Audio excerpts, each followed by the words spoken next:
بسم اللہ الرحمن الرحیم۔ السلام علیکم ناظرین، امید کرتا ہوں آپ سب لوگ خیر خیریت سے ہوں گے۔ رب اشرح لی صدری ویسر لی امری واحلل عقدۃ من لسانی یفقہوا قولی۔ یہ سب تعریفیں اس رب الذات کے لیے، اس رب کے لیے جس کے قبضہ قدرت میں ہم سب کی جان ہے۔ اللہ تبارک و تعالیٰ یہ سب پڑھنا سننا قبول و منظور فرمائے، آمین آمین یا رب العالمین۔ تو رمضان المبارک کی 5ویں سحر کی ٹرانسمیشن کی ابتدا ہو گئی ہے، اور الحمدللہ یہ ٹرانسمیشن ہمارے لیے خوشیوں کا باعث بن رہی ہے، اور الحمدللہ ہمیں بہت سی خوشیاں دیکھنے کو مل رہی ہیں، اور آنے والے دنوں میں مزید ہم لوگ کو اس سے خوشیاں ملیں گی۔ اللہ تبارک و تعالیٰ ہماری اس ٹرانسمیشن میں برکتیں نازل فرمائے، اور جو ہمارے دیکھنے والے ہیں ان سب کو دلوں کی مرادیں پوری کرے، آمین یا رب العالمین۔ اور اس کے سوا جن کے کام جتنے بھی رکے ہوئے ہیں اس ٹرانسمیشن کی برکت سے، اس ٹرانسمیشن کے اندر جو ہم لوگ کر رہے ہیں اس سب کی برکت سے اللہ تبارک و تعالیٰ وہ کام دور کرے، اور جو ہم پہ برائیاں آئی ہوئی ہیں ان برائیوں کو بھی اللہ پاک ہم سے دور کرے۔ تو اپنی ٹرانسمیشن کا آغاز کرتے ہوئے آج تلاوت قرآن پاک سے ہم لوگ آغاز کرتے ہیں، اور تلاوت قرآن پاک کے لیے ہمارے بہت ہی ایک قاری صاحب ہیں جن کی تلاوت انٹرنیشنل سنی جاتی ہیں، اور ان کی تلاوت جو آج ہمارے ریکارڈنگ میں آئی ہے ان کو سنتے ہیں، اور اللہ تبارک و تعالیٰ ان کا سننا پڑھنا ہم سب کا قبول فرمائے۔ تو تلاوت قرآن پاک کے لیے میں دعوت دیتا ہوں قاری عثمان یوسف صاحب کو۔ یہ ایک بہت ہی اچھے قاری صاحب ہیں، اللہ تبارک و تعالیٰ ان کی آواز میں، ان کے دل میں، ان کے سرور میں برکت نازل فرمائے۔ تو قاری عثمان یوسف صاحب۔ اعوذ باللہ من الشیطان الرجیم، بسم اللہ الرحمن الرحیم،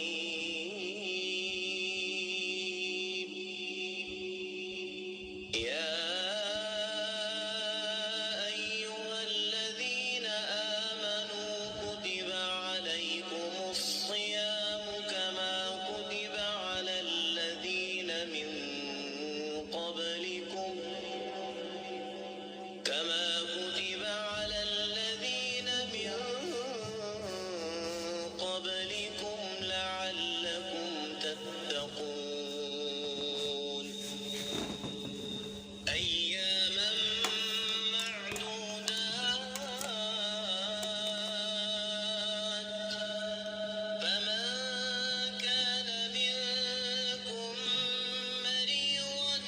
على سفر فعدة من أيام أخر، وعلى الذين يطيقونه فدية طعام مسكين،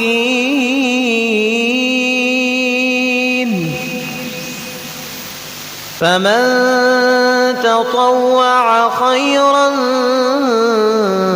فهو خير له، وأن تصوموا خير لكم إن كنتم تعلمون. شهر رمضان الذي أنزل فيه القرآن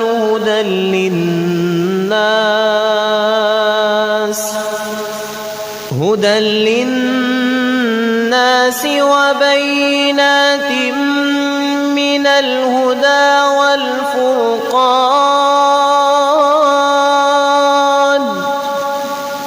فمن شهد منكم الشهر فليصم، ومن كان مريضا أو على سفر فعدة من أيام أخر، يريد الله بكم اليسر ولا يريد بكم العسر، ولتكملوا العدة ولتكبروا الله على ما هداكم ولعلكم تشكرون.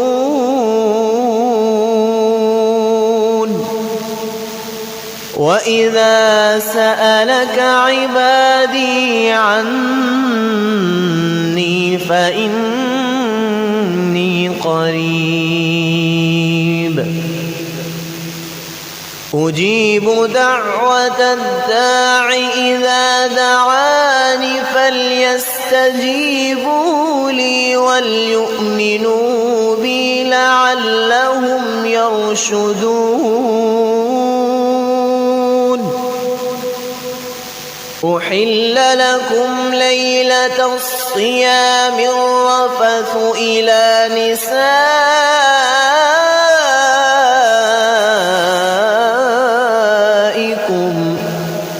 هن لباس لكم وأنتم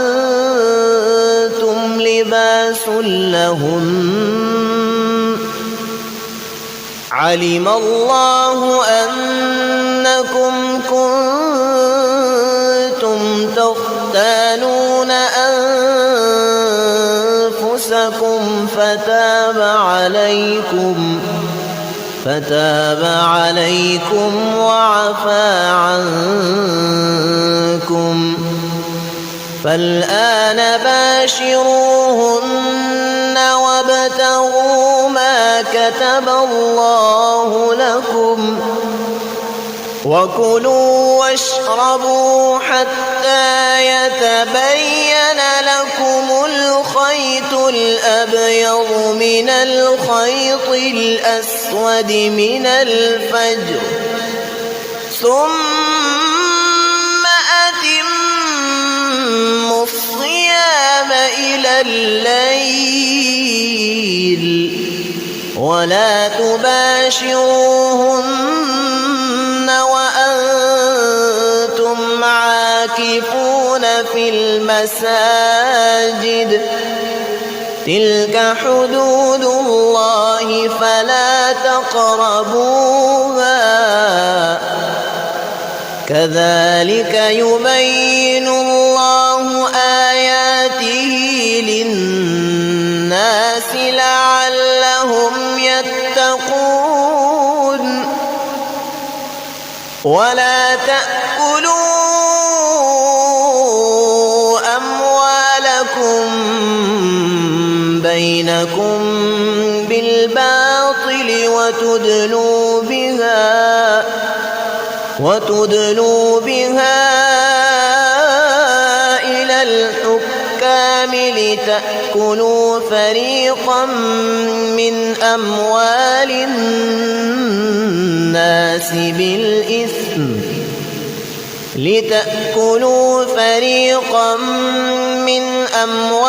الناس بالإثم وأنتم تعلمون.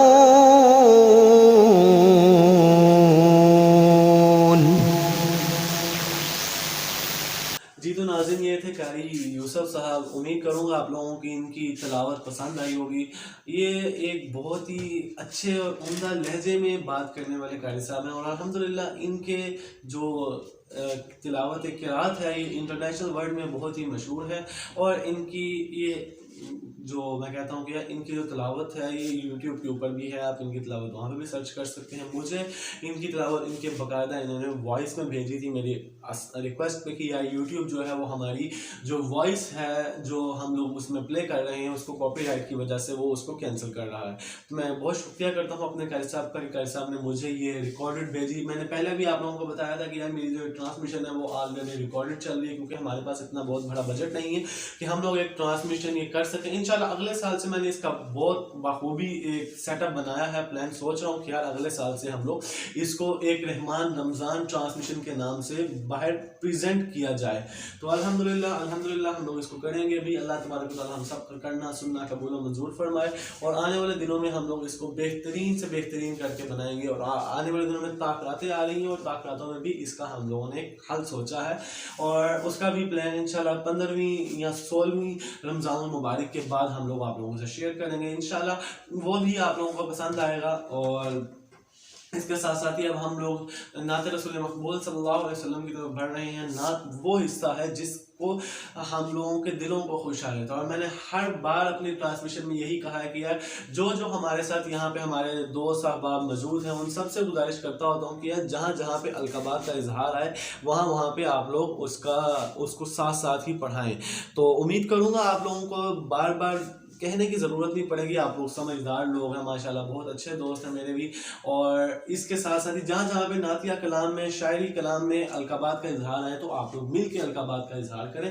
امید کروں گا اللہ تبارک و تعالیٰ آپ سب کا یہ سننا پڑھنا قبول و منظور فرمائے، اور جس کی شان میں ہم لوگ پیش کر رہے ہیں اس کو بھی پسند آنا چاہیے. تو نعت رسول مقبول صلی اللہ علیہ وسلم کے لیے میں دعوت دیتا ہوں حافظ عظیم رضا قادری. یہ ایک بہت ہی ہائی لیول پہ، بہت ہی چھوٹے سے، یعنی کہ چھوٹے سے رتبے سے یہ اتنا بڑا ایک ان کا سیگمنٹ بنا ہے. اللہ تبارک و تعالیٰ ان جیسی عزت ہم کو بھی نوازے، آمین یا رب العالمین. تو اب ہم لوگ نعتیہ کلام کی طرف بڑھ رہے ہیں، اور نعتیہ کلام کے بعد ہی ہم لوگوں کی جو سحر کی ٹرانسمیشن ہوگی، اس کا جو آج کا ٹاپک ہے وہ حدیث کا ٹاپک ہے. اور آج کے ٹاپک کے اندر ہمارے پاس آ رہے ہیں تراویح اور لیلۃ القدر کے بارے میں ہے، اور اسی کے ساتھ ہی مزدور کی اجرت کے بارے میں ہم لوگ آج کے جو ٹاپک کے اندر بات کریں گے کہ مزدور کو اس کی اجرت دینی چاہیے اور کس طرح دینی چاہیے. اور اسی کے ساتھ ساتھ ہی ہمارا جو تراویح کے اوپر ہے کہ تراویح ہم لوگوں پہ کس طریقے سے فرض نہیں کی گئی، نفل عبادت ہے، ہم لوگوں پہ کس طریقے سے آئی. اور لیلۃ القدر جو ہے وہ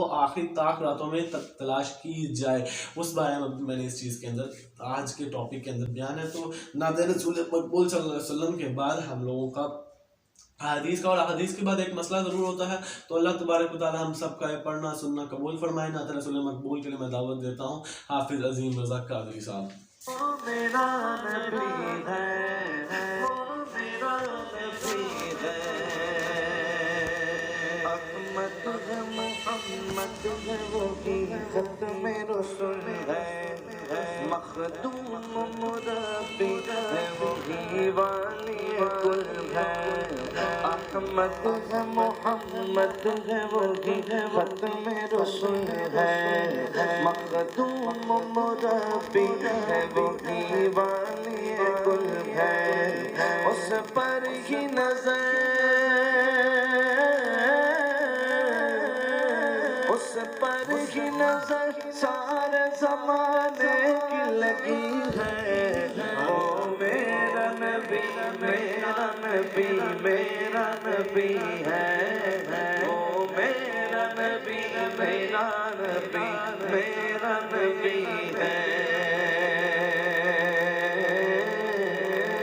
یاسین مزمل مدثر تو اطاعہ، کیا کیا نئے القاب سے مولا نے پکارا، کیا شان ہے، کیا شان ہے اس کی جو امی لقبی ہے. وہ میرا نبی، میرا نبی، میرا نبی ہے، وہ میرا نبی، میرا نبی، میرا نبی ہے. اور کس درجہ زمانے میں تھی مظلوم یہ عورت، پھر جس کی بدولت ملی اس عزت اور رفعت. کس درجہ زمانے میں تھی مظلوم یہ عورت، پھر جس کی بدولت ملی اس عزت اور رفعت. وہ محسنوں، وہ محسن غم خار ہمارا ہی نبی ہے. وہ میرا نبی، میرا نبی، میرا نبی ہے، وہ میرا نبی، میرا نبی، میرا نبی ہے. وہ میرا نبی ہے، وہ میرا نبی ہے، وہ میرا نبی ہے، وہ میرا نبی ہے، وہ جس کے لیے محفل کونین سجی ہے. بسم اللہ الرحمن الرحیم. السلام علیکم ناظرین، امید کرتا ہوں آپ سب لوگ خیر خیریت سے ہوں گے. رمضان المبارک کی یہ 5ویں ہم لوگوں کی سحر ٹرانسمیشن ہے. امید کروں گا آپ سب لوگ خوش و بحال ہوں گے.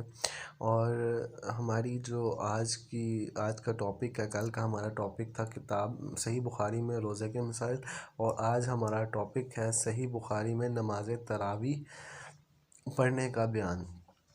تو بلا وقت ضائع کیے اس کو آغاز کرتے ہیں نماز تراویح پڑھنے کا بیان۔ میں رسول اللہ صلی اللہ علیہ وسلم سے سنا کہ آپ صلی اللہ علیہ وسلم رمضان کے فضائل بیان فرما رہے تھے کہ جو شخص بھی اس میں ایمان اور نیت اجر و ثواب کے ساتھ رات میں نماز کے لیے کھڑا ہو، اس کے پچھلے تمام گناہ معاف کر دیے جائیں گے۔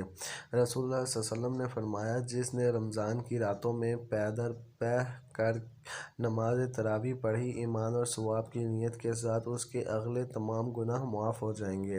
ابن شہاب نے بیان کیا کہ میں پھر نبی کریم صلی اللہ علیہ وسلم کی وفات ہو گئی اور لوگوں کا یہی حال رہا، الگ الگ اکیلے اور جماعتوں سے تراویح پڑھتے تھے۔ اس کے بعد ابو بکر رضی اللہ تعالیٰ عنہ کے دور میں خلافت میں اور عمر رضی اللہ تعالیٰ عنہ کے ابتدائی دور میں خلافت میں بھی ایسا ہی رہا۔ میں عمر بن خطاب رضی اللہ تعالیٰ عنہ کے ساتھ رمضان کی ایک رات کو مسجد میں گیا۔ سب لوگ متفرق اور منتشر تھے، کوئی اکیلا نماز پڑھ رہا تھا اور کچھ کسی کے پیچھے کھڑے ہوئے تھے۔ اس پر عمر رضی اللہ تعالیٰ عنہ نے فرمایا، میرا خیال ہے کہ اگر میں تمام لوگوں کو ایک قاری کے پیچھے جمع کر دوں تو زیادہ اچھا ہوگا۔ چنانچہ آپ نے یہی ٹھان کر ابی بن کعب رضی اللہ تعالیٰ عنہ کو ان کا امام بنا دیا۔ پھر ایک رات کو جو ان کے ساتھ نکلا تو دیکھا کہ لوگ اپنے امام کے پیچھے نماز تراویح پڑھ رہے ہیں۔ عمر رضی اللہ تعالیٰ عنہ نے فرمایا کہ یہ نیا طریقہ بہتر ہے اور مناسب ہے، اور رات کا وہ حصہ جس میں یہ لوگ سو جاتے ہیں، اس حصے سے بہتر اور افضل ہے جس میں یہ نماز پڑھتے ہیں۔ آپ کی مراد رات کے آخری حصے کی فضیلت سے تھی، کیونکہ لوگ یہ نماز رات کے شروع ہی میں پڑھ لیتے تھے۔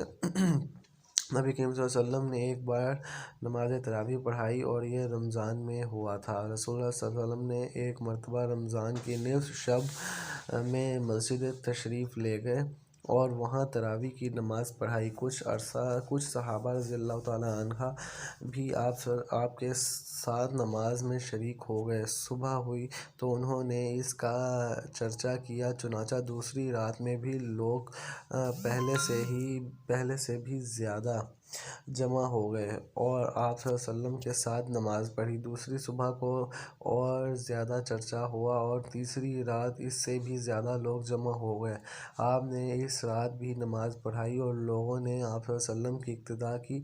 چوتھی رات کو یہ عالم تھا کہ مسجد میں نماز پڑھنے آنے والوں کے لیے جگہ بھی باقی نہیں رہی تھی، لیکن اس رات آپ برآمد ہی نہیں ہوئے، بلکہ صبح نماز کے لیے باہر تشریف لائے۔ جب نماز پڑھ لی تو لوگوں کی طرف متوجہ ہو کر شہادت کے بعد فرمایا، اما بعد، تمہارے یہاں جمع ہونے کا مجھے علم تھا، لیکن مجھے خوف اس کا ہوا کہ کہیں یہ نماز تم پر فرض نہ کر دی جائے اور پھر تم اس کی ادائیگی سے عاجز ہو جاؤ۔ چنانچہ جب نبی کریم صلی اللہ علیہ وسلم کی وفات ہوئی تو یہی کیفیت قائم رہی۔ رسول اللہ صلی اللہ علیہ وسلم تراویح یا تہجد کی نماز رمضان میں کتنی رکعتیں پڑھتے تھے؟ تو انہوں نے بتلایا کہ رمضان ہو یا کوئی اور مہینہ، آپ 11 رکعتوں سے زیادہ نہیں پڑھتے تھے۔ آپ صلی اللہ علیہ وسلم پہلی 4 رکعت پڑھتے، تم اس کے حسن و خوابی اور طول کا حال نہ پوچھو، پھر 4 رکعت پڑھتے، ان کے بھی حسن و خوابی اور طول کا حال نہ پوچھو، آخر میں 3 رکعت وتر پڑھتے تھے۔ میں نے ایک بار پوچھا، یا رسول اللہ، کیا آپ وتر پڑھنے سے پہلے سو جاتے ہیں؟ تو آپ صلی اللہ علیہ وسلم نے فرمایا، عائشہ، میری آنکھیں سوتی ہیں لیکن میرا دل نہیں سوتا۔ جی تو ناظرین، ہمارا یہ جو آج نماز تراویح کا تھا یہ ٹاپک ختم ہو گیا ہے۔ لیلۃ القدر کے بارے میں آج ہمارا اگلا ٹاپک ہے۔ صحیح بخاری میں لیلۃ القدر کے بارے میں کیا بیان آیا ہے؟ اور سورۃ القدر میں اللہ تعالیٰ کا فرمان ہے کہ ہم نے قرآن مجید کو شب قدر میں اتارا، اور تو نے کیا سمجھا کہ شب قدر کیا ہے؟ شب قدر ہزاروں مہینوں سے افضل ہے۔ اس میں فرشتے روح القدس جبرائیل علیہ السلام کے ساتھ اپنے رب کے حکم سے ہر بات کا انتظار کرنے کو اترتے ہیں اور صبح تک یہ سلامتی کی رات قائم رہتی ہے۔ سفیان بن عیینہ نے کہا کہ قرآن میں جس موقع کے لیے آیا ہے تو اسے اللہ تعالیٰ نے حضرت صلی اللہ علیہ وسلم کو بتا دیا ہے، اور جس کے لیے فرمایا کہ انہیں نہیں بتایا۔ نبی کریم صلی اللہ علیہ وسلم نے فرمایا کہ جو شخص رمضان کے روزے ایمان اور احتساب حصول اجر اور ثواب کی نیت کے ساتھ رکھے، اس کے پچھلے تمام گناہ معاف کر دیے جاتے ہیں، اور جو لیلۃ القدر میں ایمان اور احتساب کے ساتھ نماز میں کھڑا رہے، اس کے بھی پچھلے تمام گناہ معاف کر دیے جاتے ہیں۔ سفیان کے ساتھ سلیمان بن کثیر نے بھی اس حدیث کو ظاہری سے روایت کیا۔ نبی کریم صلی اللہ علیہ وسلم کے چند اصحاب کو شب قدر خواب میں رمضان کی 7 آخری تاریخوں میں دکھائی گئی تھی۔ پھر رسول اللہ صلی اللہ علیہ وسلم نے فرمایا کہ میں دیکھ رہا ہوں کہ تمہارے سب کے خواب 7 آخری تاریخوں پر متفق ہو گئے ہیں، اس لیے جسے اس کی تلاش ہو وہ اسی ہفتے کی آخری طاق راتوں میں تلاش کرے۔ ہم نبی کریم صلی اللہ علیہ وسلم کے ساتھ رمضان کے دوسرے عشرے میں اعتکاف میں بیٹھے، پھر 20 تاریخ کی صبح کو نبی کریم صلی اللہ علیہ وسلم اعتکاف سے نکلے اور ہمیں خطبہ دیا۔ آپ صلی اللہ علیہ وسلم نے فرمایا کہ مجھے لیلۃ القدر دکھائی گئی لیکن بھلا دی گئی، یا آپ نے یہ فرمایا کہ میں خود بھول گیا، اس لیے تم اسے آخری عشرے کی طاق راتوں میں تلاش کرو۔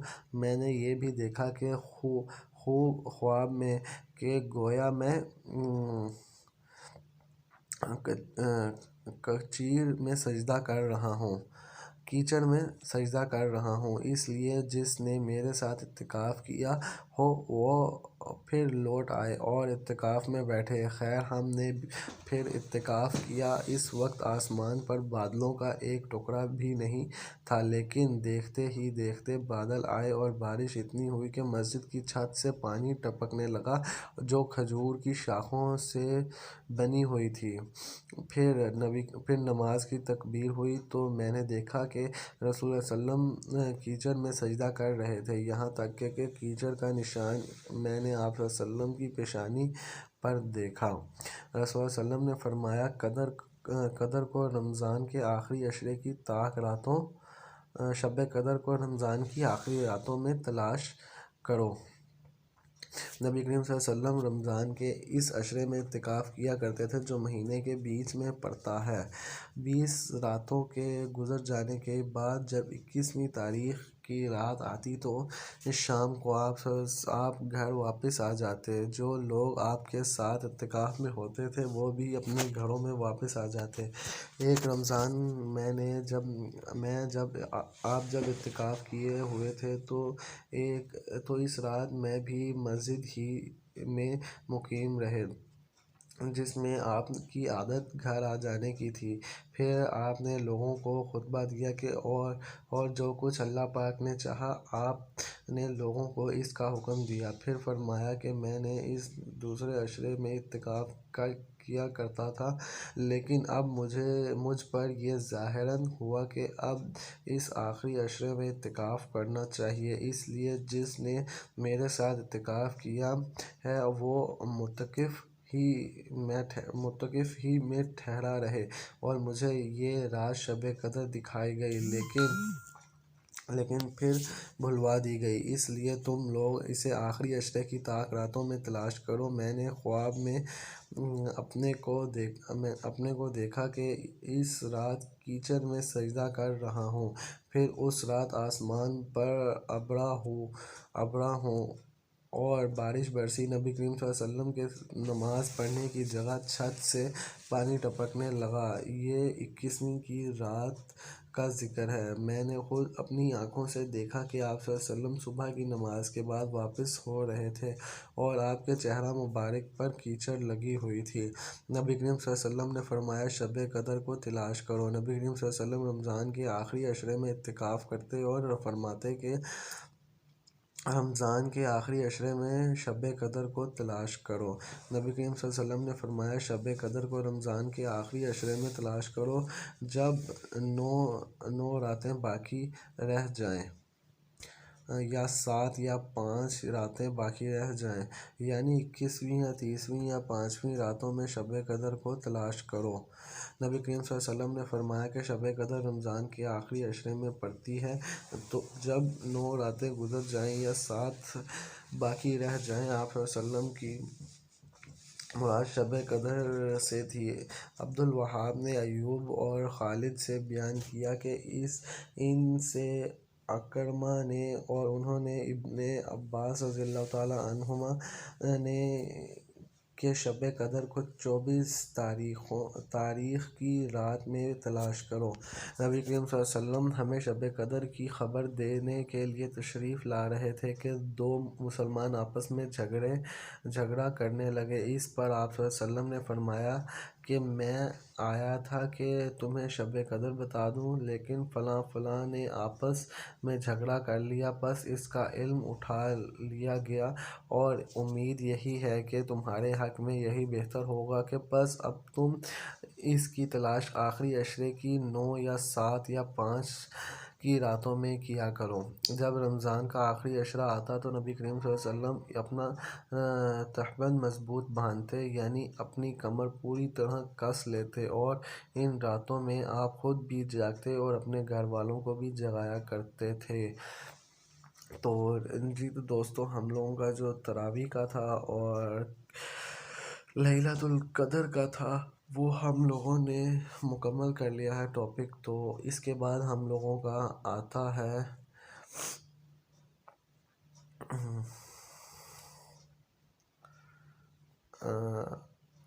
کتاب، یہ ہے کتاب میں شفیع کے بیان میں، یعنی کہ امپیشن کا بیان۔ رسول اللہ صلی اللہ علیہ وسلم نے ہر اس چیز میں شفا کا حق دیا تھا جو بھی تقسیم نہ ہوئی، اور لیکن جب حدود مقرر ہو گئی اور راستے بدل دیے گئے تو پھر حق شفا باقی نہیں رہتا۔ حکم نے کہا، اگر بچنے سے پہلے شفا کا حق رکھنے والے نے بیچنے کی اجازت دی تو پھر اس کا حق شفا ختم ہو جاتا ہے۔ شبی نے کہا کہ حق شفا رکھنے والے کے سامنے جب مال بیچا گیا اور اس نے اس بے پر کوئی اعتراض نہیں کیا تو اس کا حق شفا باقی نہیں رہتا۔ میں سعد بن ابی وقاص رضی اللہ تعالیٰ عنہ کے پاس کھڑا تھا کہ مسرور بن مخرمہ رضی اللہ تعالیٰ عنہ تشریف لائے اور اپنا ہاتھ میرے شانے پر رکھا۔ اتنے میں نبی کریم صلی اللہ علیہ وسلم کے غلام ابوالرافع رضی اللہ تعالیٰ عنہ بھی آ گئے اور فرمایا کہ اے سعد، تمہارے قبیلہ میں جو میرے 2 گھر ہیں انہیں تم خرید لو۔ سعد رضی اللہ تعالیٰ عنہ بولے کہ باخدا میں تو انہیں نہیں خریدوں گا۔ اس پر مسرور رضی اللہ تعالیٰ عنہ نے فرمایا کہ نہیں جی، تمہیں خریدنا ہوگا۔ اور سعد رضی اللہ تعالیٰ عنہ نے فرمایا کہ پھر میں 4000 سے زیادہ نہیں دے سکتا، اور وہ بھی قسط وار۔ ابوالرافع رضی اللہ تعالیٰ عنہ نے فرمایا کہ مجھے 500 دینار ان کے مل رہے ہیں۔ اگر میں نے رسول اللہ صلی اللہ علیہ وسلم کی زبان سے یہ نہ سنا ہوتا کہ پڑوسی اپنے پڑوس کا زیادہ حقدار ہے تو میں ان گھروں کو 4000 سے تمہیں ہرگز نہ دیتا، جبکہ مجھے 500 دینار اس کے مل رہے ہیں۔ چنانچہ وہ دونوں گھر ابوالرافع رضی اللہ تعالیٰ عنہ نے سعد رضی اللہ تعالیٰ عنہ کو دے دیے۔ میں نے پوچھا کہ یا رسول اللہ، میرے 2 پڑوسی ہیں، میں ان دونوں میں سے کس کے پاس ہدیہ بھیجوں؟ آپ صلی اللہ علیہ وسلم نے فرمایا کہ جس کا دروازہ تجھ سے زیادہ قریب ہو۔ الحمدللہ، ہمارا ایک اور ٹاپک مکمل ہو گیا ہے۔ اگلا ٹاپک ہے ہمارا کتاب میں اجرت کے مسائل، اجرت پیسوں کے مسائل۔ اچھا مزدور جس کو تو رکھے وہ ہے جو زوردار امانت دار ہو، اور امانت دار خزانچی کا ثواب اور اس کا بیان کو جو شخص حکومت کی درخواست کرے اس کو حاکم نہ بنایا جائے۔ رسول اللہ صلی اللہ علیہ وسلم نے فرمایا، امانت دار خزانچی جو اس کا حکم دیا جائے اس کے مطابق دل کی فراخی کے ساتھ صدقہ ادا کر دے، وہ بھی ایک صدقہ کرنے والوں ہی میں سے ہے۔ میں رسول اللہ صلی اللہ علیہ وسلم کی خدمت میں آیا، میرے ساتھ میرے قبیلہ عشیر کے دو مرد اور بھی تھے۔ میں نے کہا کہ مجھے نہیں معلوم کہ یہ دونوں صاحبان حاکم بننے کے طلبگار ہیں۔ اس پر آپ صلی اللہ علیہ وسلم نے فرمایا کہ جو شخص حاکم بننے کا خود خواہش مند ہو اسے ہم ہرگز حاکم نہیں بنائیں گے۔ یہاں راوی کو شک ہے کہ نبی کریم صلی اللہ علیہ وسلم نے لفظ لن یا لفظ لا استعمال فرمایا۔ نبی کریم صلی اللہ علیہ وسلم نے فرمایا کہ اللہ تعالیٰ نے کوئی ایسا نبی نہیں بھیجا جس نے بکریاں نہ چرائی ہوں۔ اس پر آپ صلی اللہ علیہ وسلم نے فرمایا، صحابہ رضوان اللہ علیہم نے پوچھا کہ کیا آپ نے بھی بکریاں چرائی ہیں؟ فرمایا، ہاں، کبھی میں بھی مکہ والوں کی بکریاں چند قیرات کی تنخواہ پر چرایا کرتا تھا۔ نبی کریم صلی اللہ علیہ وسلم اور ابوبکر رضی اللہ تعالیٰ عنہ نے ہجرت کرتے وقت بنو دائل کے ایک مرد کو نوکر رکھا جو بنو عبد بن عدی کے خاندان سے تھا، اور اس بطور ماہر رہبر مزدوری پر رکھا تھا۔ حدیث کے الفاظ خیرات کے معنی رہبری میں ماہر کے ہیں۔ اس نے اپنا ہاتھ پانی وغیرہ میں ڈبو کر عاص بن وائل کے خاندان سے عہد کیا تھا کہ وہ کفار قریش ہی کے دین پر تھا، لیکن نبی کریم صلی اللہ علیہ وسلم اور ابوبکر رضی اللہ تعالیٰ عنہ کو اس پر بھروسہ تھا، اس لیے اپنی رسوائیاں انہوں نے اسے دے دیں اور غار ثور پر 3 راتوں کے بعد اس سے ملنے کی تاکید کی تھی۔ وہ شخص 3 راتوں کے گزرتے ہی صبح کو دونوں حضرات کی سواریاں لے کر وہاں حاضر ہو گیا۔ اس کے بعد یہ حضرات وہاں سے عمرو بن فہیرہ اور اس دلی رہبر کو ساتھ لے کر چلے۔ یہ شخص ساحل کے کنارے سے آپ کو لے کر چلا تھا۔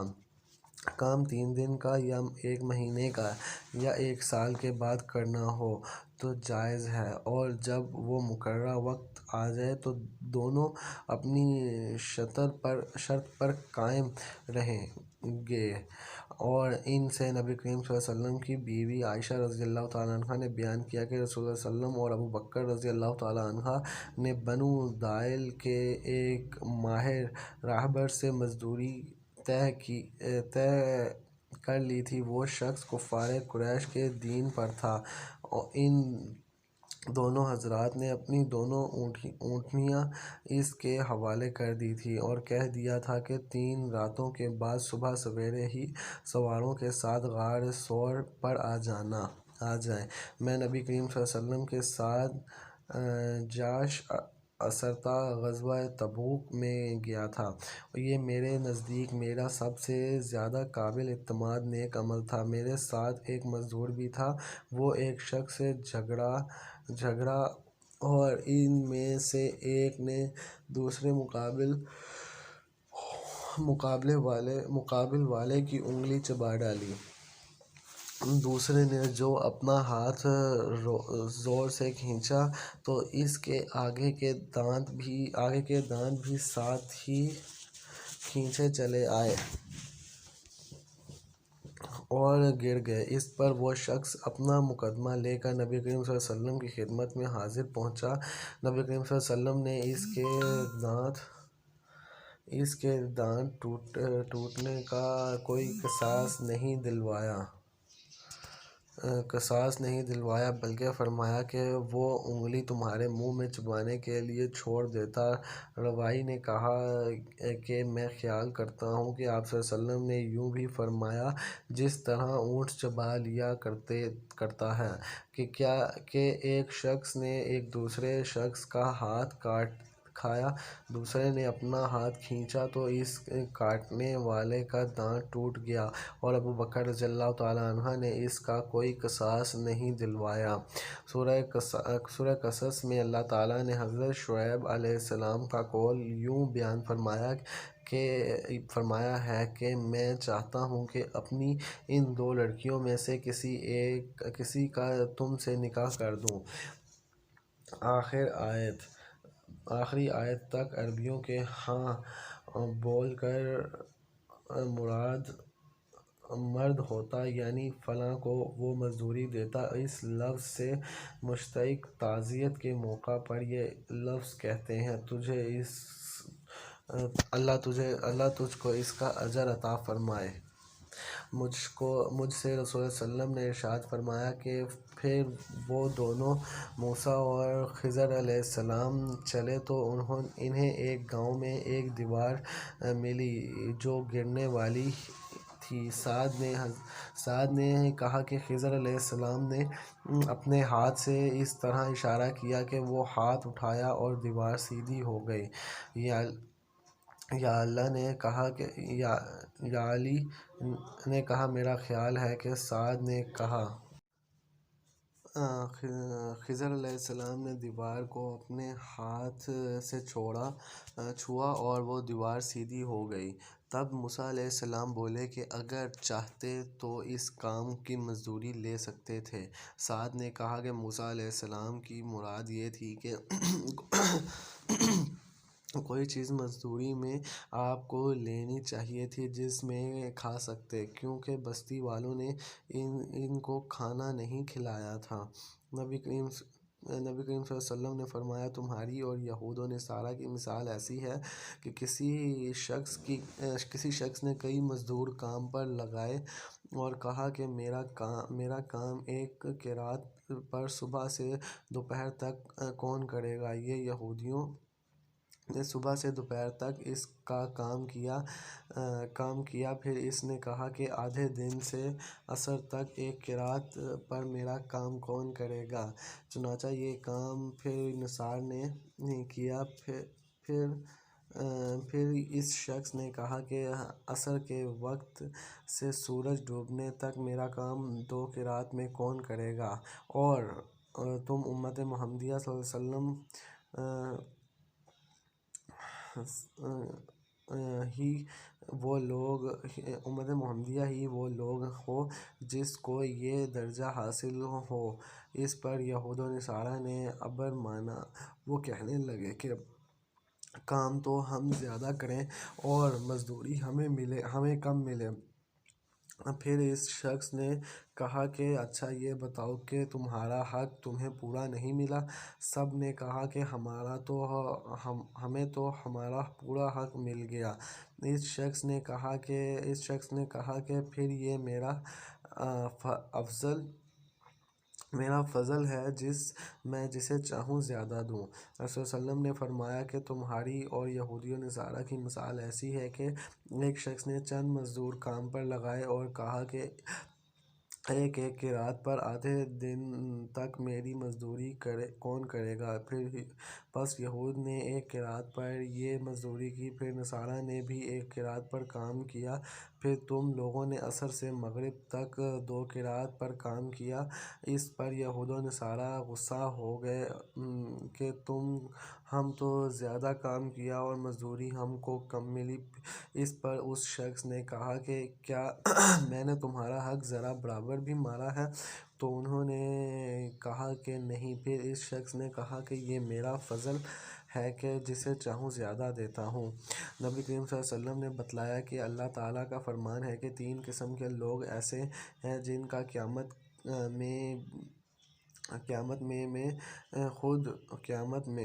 میں خود مدعی بنوں گا۔ ایک تو وہ شخص جس نے میرے نام پر عہد کیا اور پھر وعدہ خلافی کی، دوسرا وہ جس نے کسی آزاد آدمی کو بیچ کر اس کی قیمت کھائی، اور تیسرا وہ شخص جس نے کسی کو مزدور کیا، پھر اس کام تو اس سے پورا لیا لیکن اس کی مزدوری نہ دی۔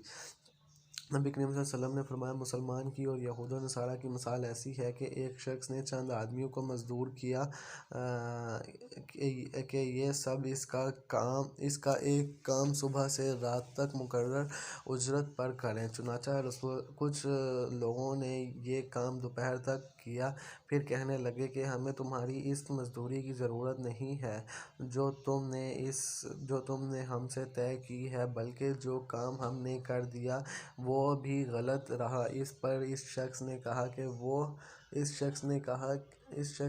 کہ ایسا نہ کرو، اپنا کام پورا کر لو اور اپنی پوری مزدوری لے جاؤ۔ لیکن انہوں نے انکار کر دیا اور کام چھوڑ کر چلے گئے۔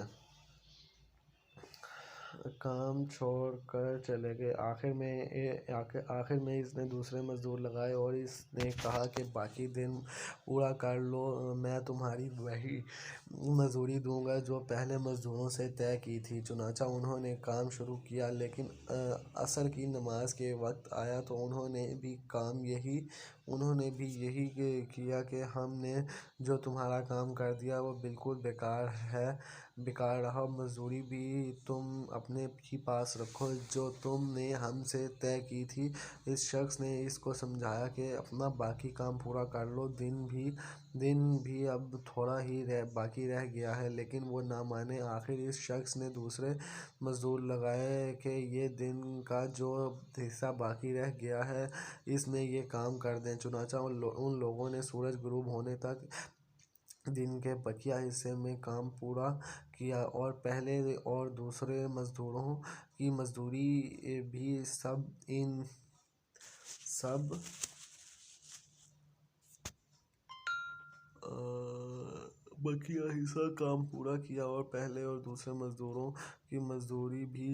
ان ہی کو ملی۔ تو مسلمانوں کی اور ان نور کی جس کو انہوں نے قبول کیا، یہی مثال ہے۔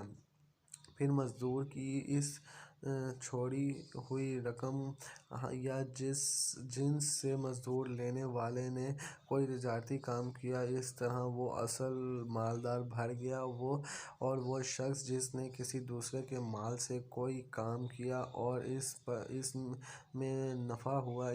ان سب کے بارے میں کیا حکم ہے؟ میں نے نبی کریم صلی اللہ علیہ وسلم سے سنا کہ آپ صلی اللہ علیہ وسلم نے فرمایا کہ پہلی امت کے 3 آدمی کہیں سفر میں جا رہے تھے۔ رات ہونے پر رات گزرنے کے لیے انہوں نے ایک پہاڑ کے غار میں پناہ لی اور اس کے اندر داخل ہو گئے۔ اتنے میں پہاڑ سے ایک چٹان لڑھی اور اس غار کا منہ بند کر دیا۔ سب نے کہا کہ اب اس غار سے تمہیں کوئی چیز نکلنے والی نہیں سوائے اس کے کہ تم سب اپنے سب سے زیادہ اچھے عمل کو یاد کر کے اللہ تعالیٰ سے دعا کرو۔ اس پر ان میں سے ایک شخص نے اپنی دعا شروع کی کہ اے اللہ، میرے ماں باپ بوڑھے تھے اور میں روزانہ ان سے پہلے گھر میں کسی کو بھی دودھ نہیں پلاتا تھا، نہ اپنے بال بچوں کو اور نہ اپنے غلام وغیرہ کو۔ ایک دن مجھے ایک چیز کی تلاش میں رات ہو گئی اور جب میں گھر واپس ہوا تو میرے ماں باپ سو چکے تھے۔ پھر میں نے ان کے شام کا دودھ نکالا، جب ان کے پاس لایا تو وہ سوئے ہوئے تھے۔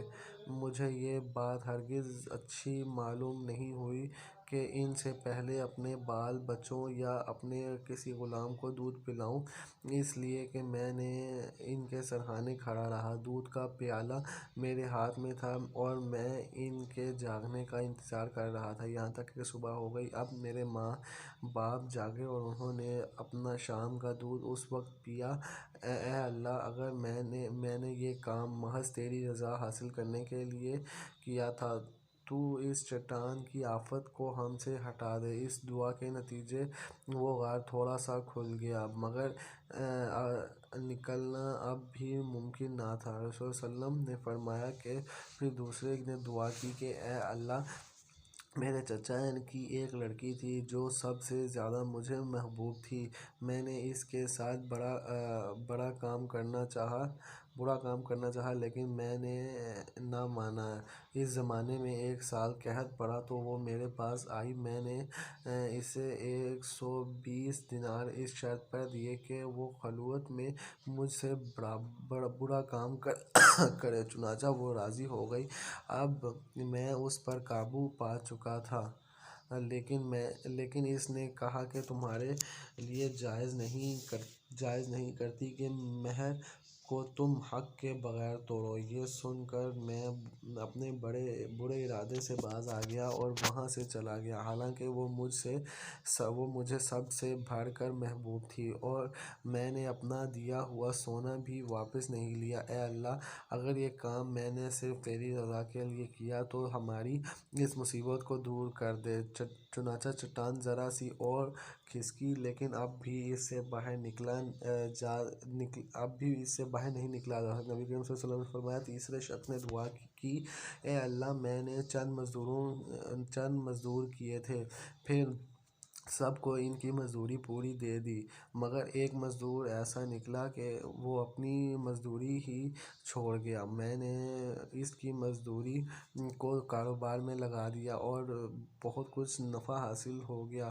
پھر کچھ دنوں کے بعد وہی مزدور میرے پاس آیا اور کہنے لگا، اے اللہ کے بندے، مجھے میری مزدوری دے دے۔ میں نے کہا کہ جو کچھ تو دیکھ رہا ہے، اونٹ، گائے، بکری اور غلام، یہ سب تمہاری مزدوری ہی ہے۔ وہ کہنے لگا کہ اللہ کے بندے، مجھ سے مذاق نہ کر۔ میں نے کہا کہ میں مذاق نہیں کرتا۔ چنانچہ اس شخص نے سب کچھ لے لیا اور اپنے ساتھ لے گیا، ایک چیز بھی اس میں باقی نہیں چھوڑی۔ تو اے اللہ، اگر میں یہ سب کچھ تیری رضا مندی کے حاصل کرنے کے لیے کیا تو ہماری اس مصیبت کو دور کر دے۔ چنانچہ چٹان اور ہٹ گئی، وہ سب باہر نکل آئے۔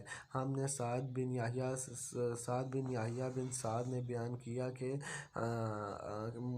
مجھ سے میرے باپ یحییٰ بن سعد قریش نے بیان کیا کہ اس سے اعمش نے بیان کیا کہ اس سے شقیق نے اور اس سے ابو سعود رضی اللہ تعالیٰ عنہ نے کہا۔ جی تو ناظرین، یہ آج کا ہمارا ٹاپک بھی کمپلیٹ ہو گیا۔ تو آج بس اذان فجر میں کچھ وقت باقی ہے، تو ہمارا جو آج کا مسئلہ ہے وہ ایک مسئلہ بہت ہی انتہائی سننے والا مسئلہ ہے، جس کے اوپر میں نے بھی کافی حد تک ریسرچ کیا، حدیث کا مطالعہ کیا، اور میری پچھلی کچھ ٹرانسمیشنز کے اندر اس چیز کو واضح طور پہ بیان کر دیا گیا ہے، اور ہمارے ایک بھائی نے اسی ٹرانسمیشن سے اس کا مسئلہ بھی انہوں نے پوچھا کہ مسئلہ ان کا یہ ہے، کیا روزے کی حالت میں انسان کو جب تھوک آتا ہے تو وہ کیا تھوک بار بار کلی کرے یا تھوک بار پھینکے یا وہ اس کو نگل لے، یا اس سے کوئی فرق نہیں پڑتا، روزہ ٹوٹتا تو نہیں ہے؟ تو بظاہر خود انسان جب خود پانی پیے تو وہ اس سے روزہ ٹوٹتا ہے، اندر سے کوئی چیز باہر آئے، الٹی آنے سے روزہ نہیں ٹوٹتا، اندر سے خود بخود جو باہر چیز آئے اس سے روزہ نہیں ٹوٹتا، اور جو ہم لوگ خود کھائیں اس سے روزہ ٹوٹتا ہے۔